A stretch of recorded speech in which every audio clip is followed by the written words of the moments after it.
Assalamualaikum warahmatullahi wabarakatuh. Perkenalkan, nama saya Henda Mayora. Saya dari Universitas Eka Sakti, Fakultas Keguruan dan Ilmu Pendidikan, Prodi Pendidikan Ekonomi.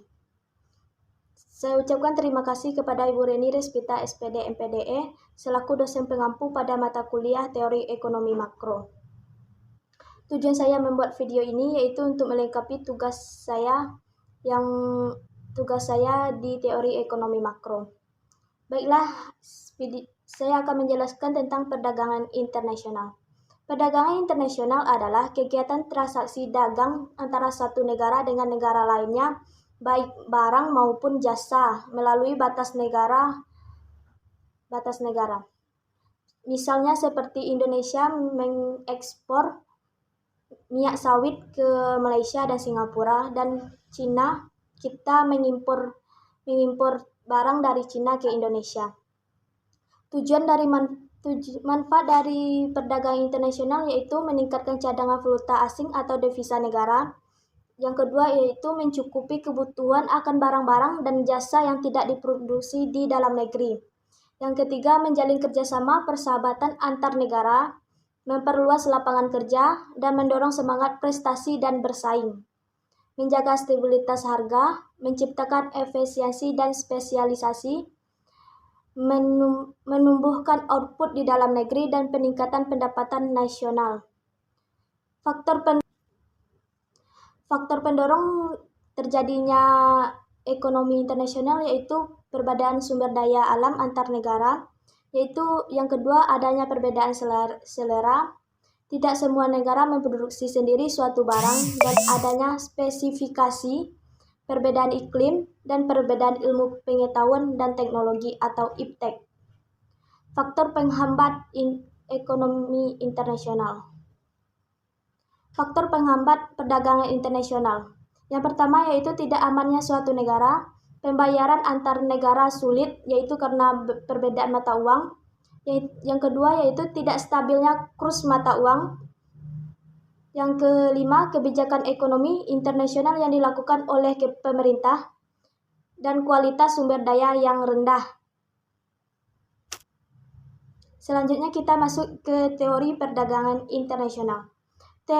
Di teori perdagangan internasional ini kita akan belajar tentang teori-teori yang mencoba memahami alasan setiap negara melakukan perdagangan atau pertukaran dengan negara-negara lainnya.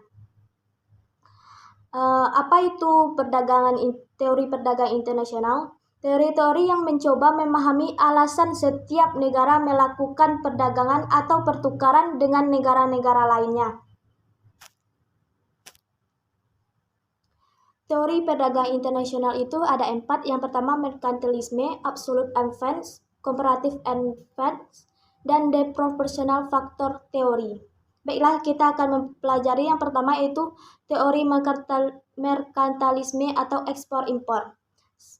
Satu-satunya cara bagi suatu negara untuk menjadi kaya dan kuat adalah dengan melakukan sebanyak mungkin ekspor dan sedikit mungkin impor. Jadi kita lebih membanyakkan impor daripada impor. Yang selanjutnya itu tentang teori keunggulan mutlak atau absolute advantage. Adam Smith pernah berpendapat negara melakukan perdagangan internasional dengan negara lain jika negara tersebut memiliki keunggulan mutlak atau absolute advantage. Maka negara tersebut akan melakukan ekspor dan mengimpor barang-barang yang tidak memiliki keunggulan mutlak. Selanjutnya yaitu teori keunggulan komparatif atau comparative advantage. Kalau di teori keunggulan mutlak tadi menurut Adam Smith, sekarang kita menurut David Ricardo.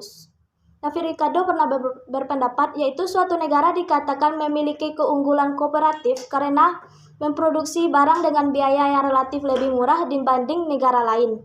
Dengan kata lain, keunggulan komparatif merupakan keunggulan yang dimiliki suatu negara karena memiliki keunggulan lebih besar pada suatu barang dibanding barang lain, sedangkan negara lain memiliki kelemahan yang lebih kecil pada barang lainnya. Misalnya kayak kita lebih unggul di bidang barang tersebut, sedangkan negara lain tidak unggul, jadi kita lebih banyak mengekspor daripada impor. Selanjutnya itu teori ketersediaan faktor produksi atau the fractional factor theory.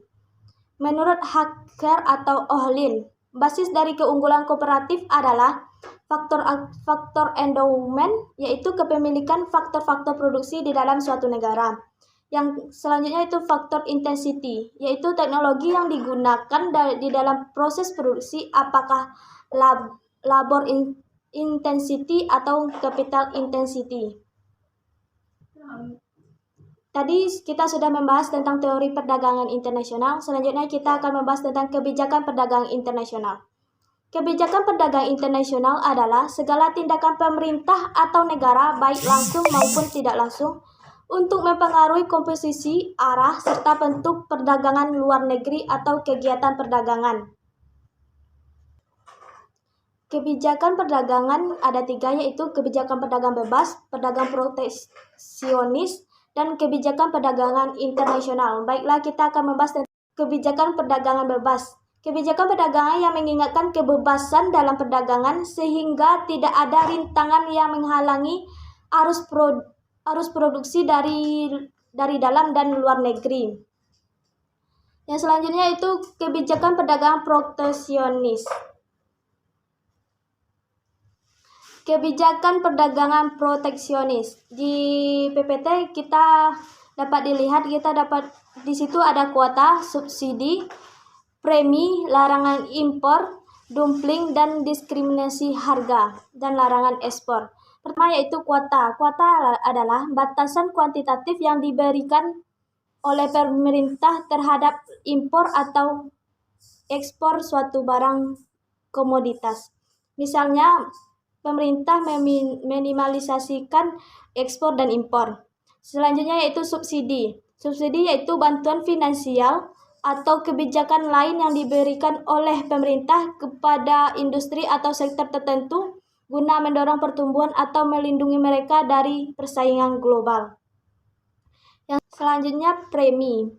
Premi adalah jumlah uang yang harus dibayarkan oleh pemegang polis kepada perusahaan asuransi sebagai pertukaran untuk mendapatkan perlindungan atau jaminan dari risiko tertentu.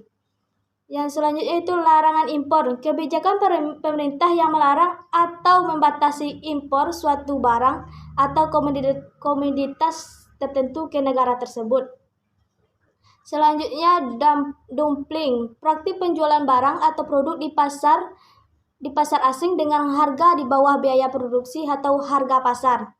Selanjutnya diskriminasi harga. Diskriminasi harga yaitu diskriminasi harga terjadi ketika penjual membebankan harga yang berbeda kepada pelanggan yang berbeda untuk produk atau layanan yang sama. Selanjutnya itu larangan ekspor. Kebijakan pemerintah yang melarang atau membatasi ekspor suatu negara ke negara lainnya. Selanjutnya itu tujuan kebijakan perdagangan internasional. Yang pertama yaitu mengendalikan ekspor dan impor. Yang kedua meningkatkan pertumbuhan ekonomi. Yang ketiga meningkatkan neraca pembayaran. Yang keempat, meningkatkan kesempatan kerja. Dan yang kelima, melindungi industri dari sektor-sektor lain di dalam negeri. Baiklah, sekian materi yang saya sampaikan. Terima kasih untuk yang sudah menonton video saya.